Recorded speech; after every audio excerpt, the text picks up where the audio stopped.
ఆయన అన్ని సేవా కార్యక్రమాలు చేస్తూనే ఒక పక్క మూవీస్లో బిజీగా ఉన్నప్పుడు టర్న్ అయ్యారు పొలిటికల్గా.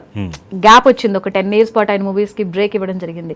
సో అప్పుడు ఇలా ఒక అభిమానికి ఏమనిపించింది, ఆయన పొలిటికల్గా ఎంట్రీ ఇచ్చిన తర్వాత ఏమనిపించింది మీకు? నాకు నిజంగా పాలిటిక్స్ గురించి జీరో అవగాహన. ఓకే.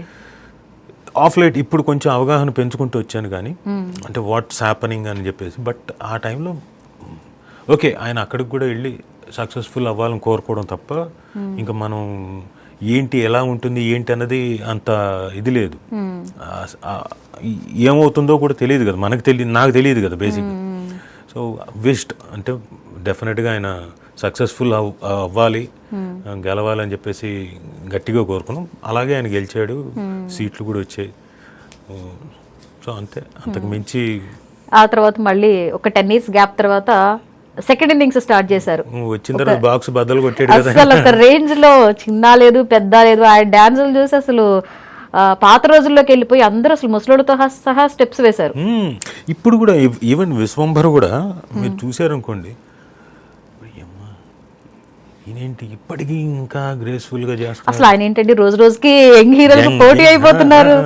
అసలు అంటే మనం చూస్తూనే ఉన్నాం, ఆయన ఒకప్పుడు చూసాము, ఆ మధ్యలో తర్వాత పొలిటిక్స్ లోకి వెళ్ళిన దాకా ద కైండ్ ఆఫ్ కాన్ఫిడెన్స్. అంటే ఆయన ఇన్ పర్సన్గా కూడా సెట్లోకి వచ్చేటప్పుడు కూడా నడుచుకుంటూ వచ్చేటప్పుడు ద కైండ్ ఆఫ్ కాన్ఫిడెన్స్, ఆయనలో ఉండే కాన్ఫిడెన్స్ మనకు ఒక ఆయన దగ్గర నుంచి బూస్ట్ను పైగా నేర్చుకునే ఎలిమెంట్. అరే ఓహో, ఈయన వస్తుంటే ఇంత ఎనర్జీ ఇలా త్రో చేస్తున్నాడు ఆయన. So this is how we have to be, అంటే this is how we have to train physically, this is how we have to train our self. Mentally కూడా మనం ఇలా ట్రైన్ చేసుకోవాలి అనే ఎలిమెంట్ మనకి నేర్చుకోవడం అవుతుంది కదా. నేను ఉన్ననాళ్ళు అదే గమనించాను. ఏంటి అంటే ఆయన నించోవడం కానివ్వండి, చూడడం కానివ్వండి, అవన్నీ కూడా ఒక కైండ్ ఆఫ్ లెసన్స్ నేను నేర్చుకోవడానికి నాకు బాగా హెల్ప్ అయింది. ఇప్పుడున్న అంటే చాలా మంది డైరెక్టర్స్ అయితే ఏంటి, ఆ తర్వాత వచ్చిన హీరోస్ అయితే ఏంటి, ఆయన్ని చూసి ఇన్స్పైర్ అయ్యి ఆయన పాటలకి స్టెప్స్ వేసే మేము ఇలా సినీ రంగంలోకి అడుగు పెట్టామని ఎంతో మంది చెప్తుంటారు. సో వాళ్ళందరితో కూర్చున్నప్పుడు ఏమైనా టాపిక్స్ వస్తుంటాయా? నంబర్ ఆఫ్ టాపిక్స్ అండి, ఒకళ్ళు కాదు, చాలా మంది. సునీల్ అయితే బోల్డ్ అని సార్లు చెప్పేవాడు. అవునవును, ఆయన వీరాభిమాని కదా, బీభత్సం వీరాభిమాని. మినిమం ఆయన టాపిక్ వచ్చిందంటే మినిమం సునీల్ అటు ఇటు కదలకుండా మినిమం 45 minutes మాట్లాడతాడు. ఓకే. ఆయన సినిమాలు అన్నీ చెప్తూ అసలు స్టెప్పుల గురించి, పైగా బాబాయ్ ఇలా చేసేవాడి బాబాయ్, అలా చేసేవాడి బాబాయ్, అంతకుముందు వెళ్ళి బాబాయ్ అలా చూసేవాడి బాబాయ్, ఇలా చూసేవాడి బాబాయ్. నాకు ముచ్చటేసేది. అంటే తన ఇన్వాల్వ్మెంట్ చెప్పేటప్పుడు సునీల్ ఇన్వాల్వ్మెంట్, తాను ఏం చేసేవాడు అనేది కూడా అసలు మొత్తం లీనమైపోయి అప్పటికప్పుడు ఆ టైంలోకి వెళ్ళిపోయి చెప్పేవాడు. సో అవన్నీ కూడా చాలామంది అలా ఇన్స్పైర్ చేసిన వాళ్ళు కదండి. ఇన్ఫ్యాక్ట్ అందరూ ఒకళ్ళు ఇద్దరు కాదు, అవును, ఒప్పుకోకపోయినా డైరెక్ట్లీ ఆర్ ఇండైరెక్ట్లీ చాలా మంది. అవునవును, అంటే ఈవెన్ డాన్స్ మాస్టర్లు కూడా ప్రత్యేకంగా నేర్చుకునేవాళ్ళు. ఎందుకంటే ఈయనకి ఏ స్టెప్ చెప్పినా చేసేస్తున్నాడు, ఇంకా ఏదో ఇంకో కొత్తది నేర్చుకోవాలి కాబట్టి కొత్తగా నేర్చుకునేవాళ్ళు వాళ్ళు కూడా. కొత్తగా ఆయనతో వేయించాలి అనుకునేవాళ్ళు. ఏది చేసినా కూడా పాత రివైండ్ చేసుకుంటే ఎక్కడో చోట అరే ఇది ఈ స్టెప్ వేసేసాడు కదా, నేను కూడా ఇది సందర్భంలో ఏదో కొత్తగా చేయించాలి కాబట్టి ఇంకేదో కొత్తగా నేర్చుకోవాలి, ఇంకా ఈ దగ్గరకు వచ్చేప్పుడు అలా నేర్చుకునే వచ్చి చేసేవాళ్ళు కదా. ఇప్పుడున్న హీరోస్ లో కూడా చాలా మంది అభిమానులు. ఇందాక మీరు ఒక సీన్ చెప్తుంటే కూడా నాకు గుర్తొచ్చింది, నాని గారు కూడా ఏదో ఫస్ట్ షోకా సంథింగ్ ఏదో మూవీకి వెళ్తే ఆయన సైకిల్ పోయిందని అలాగే నడుచుకుంటూ రావడం, ఇంట్లో తిట్లు. ఇందాక మూవీ టికెట్ కోసం వెళ్ళి దెబ్బలు తిన్నారంటే మామూలు కాదు. ఏమన్నారు అప్పుడు పేరెంట్స్? నేను ఇంటికి వెళ్ళి చెప్పలేదు, చెప్తే ఇంకా ఎక్కువ తిడతారేమో అని. వాపు మామూలు కాదు, కర్రతో లాఠీతో కొడితే కాఫ్ మీద ఆ వయసులో తెలియలేదు కాదు, విపరీతమైన నొప్పి. 1-2-3 days అలా ఉండిపోయింది. ఓకే. హాలిడ్గా అమ్మా నాన్న వాళ్ళు అంటే ఆయన ఎప్పటికప్పుడు అంటే year by year super hits కొడుతూనే ఉన్నారు. పేరు అనేది రావడం ఒక రేంజ్ లో వెళ్ళిపోయింది. అమ్మా నాన్న ఎప్పుడైనా ఇంట్లో మీ అందరూ కూర్చున్నప్పుడు ఏదైనా టాపిక్ వచ్చేదా, అరే అసలు మన దగ్గర ఇలా అప్పుడు వచ్చి నేర్చుకొని ఇప్పుడు ఈ స్థాయిలో ఉన్నాడు, ఈ సినిమా ఇలా చేశాడు, ఈ యాక్టింగ్ ఇలా చేశాడని? చెప్పాను కదండి, ప్రతి బ్యాచ్కి కంపల్సరీ ఒక అందరికి రిఫరల్ పాయింట్ లాగా చెప్తూ ఉండేవాళ్ళు. ఇన్స్టిట్యూట్లో ఆ పర్టికులర్ నాటకం చేసినప్పుడు ఆ క్యారెక్టర్ ఇలా చేసేవాళ్ళు, ఆ క్యారెక్టర్ ఇలా చేసేవాళ్ళు, మూమెంట్ ఇలా చేసేవాళ్ళు. ఎంత ఇంట్రెస్ట్ కొద్దీ చేసేవాళ్ళు. వాళ్ళకి అంటే కొంతమంది సిగ్గుపడి మూమెంట్ మేము చేయలేము, ఇంకోటి అంటే ఆయన సినిమాలోనే వాడాడే అని చెప్పేసి ఎగ్జాంపుల్గా చెప్పడాలు, ఇవన్నీ ప్రతి సంవత్సరం, ఇది ఒక సంవత్సరం కాదు. అంటే నేను చిన్నప్పటి నుంచి నాకు ఊహ తెలిసిన దగ్గర నుంచి వినడం దగ్గర నుంచి మొదలు పెడితే 81 నుంచి కంటిన్యూస్గా వింటూనే ఉన్నా.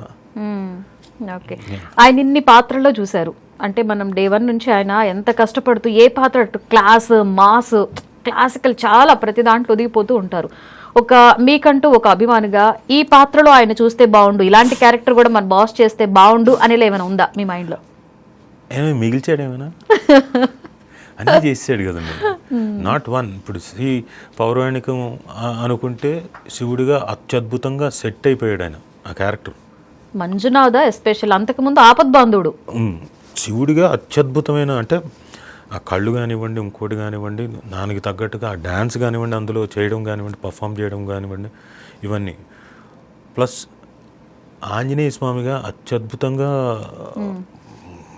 ఎంత విగర్తో పర్ఫామ్ చేశాడు ఆయన, ఎంత కష్టపడ్డాడు. సో ఇక నాకు తెలిసి అది ఇదేం లేదు, జానపదం ఏమైనా మిస్ అయ్యాడు ఆయన కదా. ఐ థింక్ జానపదం చేయలేదు అనుకుంటా కదా, చేయలేదు. అది చేస్తే బాగుంటుంది. చేసేయండి సార్, మాకు కూడా ఏమైనా మంచి వేషాలు ఉంటాయి. ఇంక మీరు ఎక్కారు ట్రాక్ లో, నెక్స్ట్ మీరు పడిపోతారులేండి జానపదం వచ్చినా. చెప్పలేం కదండి, సూట్ అవ్వాలి. సూట్ అవ్వకుండా మీరు కష్టపడిపోతున్నారు కదా ఆల్రెడీ, ఆయన చూసి ఇన్స్పైర్ అయ్యారు. కావాలంటే ఇంకొంచెం సన్నగా అయితే అయిపోతుంది. ఇంకా సన్నగా అవుతాంలేండి. మనం సూట్ అయితే తప్ప మనకి వేషాలు రావు. ఓకే, అలా అని చెప్పేసి మనం ఉంటుందా అలా? అంటే బ్యాక్గ్రౌండ్ ఉంది మరి, అట్లా అదేం ప్లస్ అవుదా? అది చాలా ఫీబుల్. ఒకవేళ ఉందనుకోండి వేషం, ఏం చేస్తారు, ఏం చేయాలి మ్యాక్సిమం, సరే మనకు బాగా తెలిసిన వాడు కాబట్టి సర్లే ఏదో ఒక వేషం నించోబెట్టండి, 10 రోజులు 20 రోజులు వచ్చేలా చూడండి అంటారు. కానీ ఆ వేషం గుర్తింపు ఉండే వేషం రాదు. ఓకే, గుర్తింపు ఉండే వేషం రావాలంటే మనం చేయాలి, ఆ క్యారెక్టర్కి మనం సూట్ అవ్వాలి, ఉంటేనే వస్తుంది, లేకపోతే రాదు. మనం కూడా సాటిస్ఫై అవ్వాలి ఆ క్యారెక్టర్. మనం సాటిస్ఫై అవ్వడం కన్నా ముందు డైరెక్టర్ సాటిస్ఫై అవ్వాలి, తర్వాత ఇప్పుడు మెయిన్ ఎవరైతే ఉన్నారో ప్రొడ్యూసర్ గారు సాటిస్ఫై అవ్వాలి, తర్వాత హీరో ఎవరైతే ఉన్నారో చిరంజీవి గారు, వాళ్ళు సాటిస్ఫై అవ్వాలి. ఈ క్యారెక్టర్ నప్పుతాడు, పనికొస్తాడు, ఈ క్యారెక్టర్ డెఫినెట్గా ఇతను చేస్తే బాగుంటుంది అని ఫీల్ అయితే డెఫినెట్గా మనకు వస్తుంది, లేకపోతే కష్టమే. మీరు చరణ్తో కూడా యాక్ట్ చేశారు కదా నాయక్, సో తండ్రికి తగ్గ తనయుడు అంటుంటారు, కరెక్టే అంటారా? 100%. Very very nice gentlemen, very understanding, very cooperative. అవసరం లేదు మామూలుగా అయితే గోల్డెన్ స్పూన్తో కాబట్టి చిన్న యాటిట్యూడ్తో వచ్చి ఏంటి అనొచ్చు, అనొచ్చు. అస్సలు పొర్రపాటున ఒక్క ఇంచు కూడా ఉండదు. So down to earth, so nice.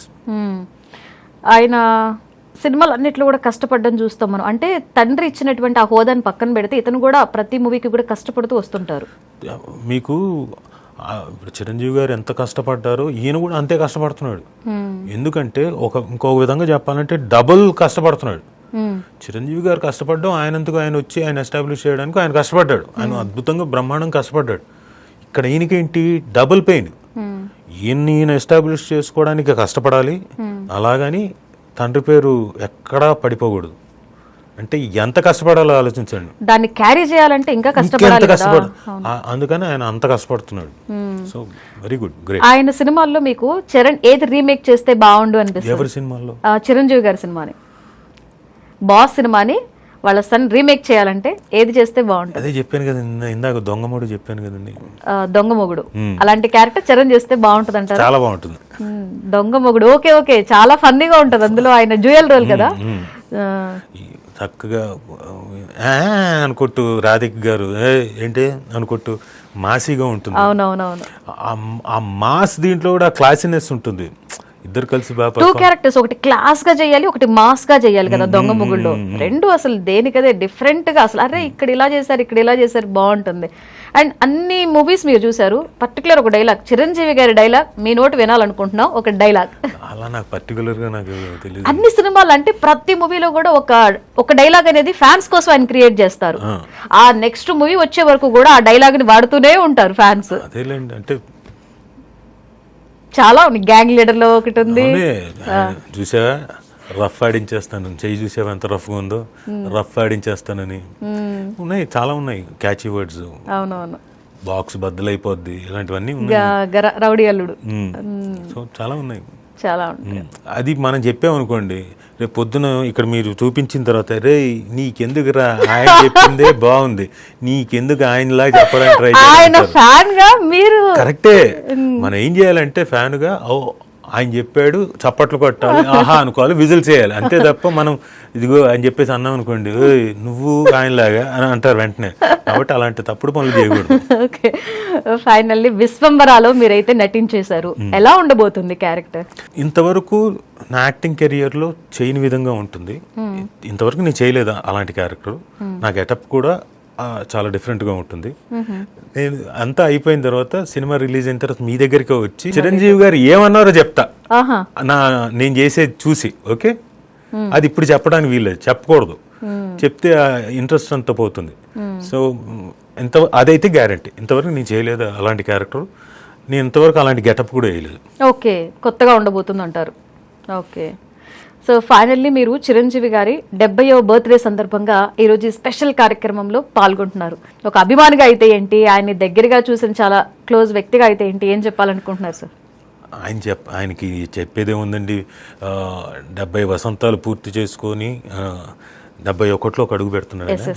అడుగు పెడుతున్నందుకు ఆయనకి, చిరంజీవి గారికి జన్మదిన శుభాకాంక్షలు తెలియజేస్తూ, సార్ మీరు యాక్టింగు నాకు తెలిసి, అంటే మీరు అలాగే మీ ఫిజిక్ని ఇంకోటి అన్నీ ఎక్సర్సైజ్లు అవన్నీ కంటిన్యూ చేసి 90-100 ఏళ్ల వరకు కంటిన్యూ చేయాలని మనస్ఫూర్తి కోరుకుంటున్నాం. Right, thank you sir. Thank you అండి, థ్యాంక్ యూ. సో చూసారు కదా, రాజీవ్ కనకాల గారు షేర్ చేసుకున్న ఎన్నో విషయాలు.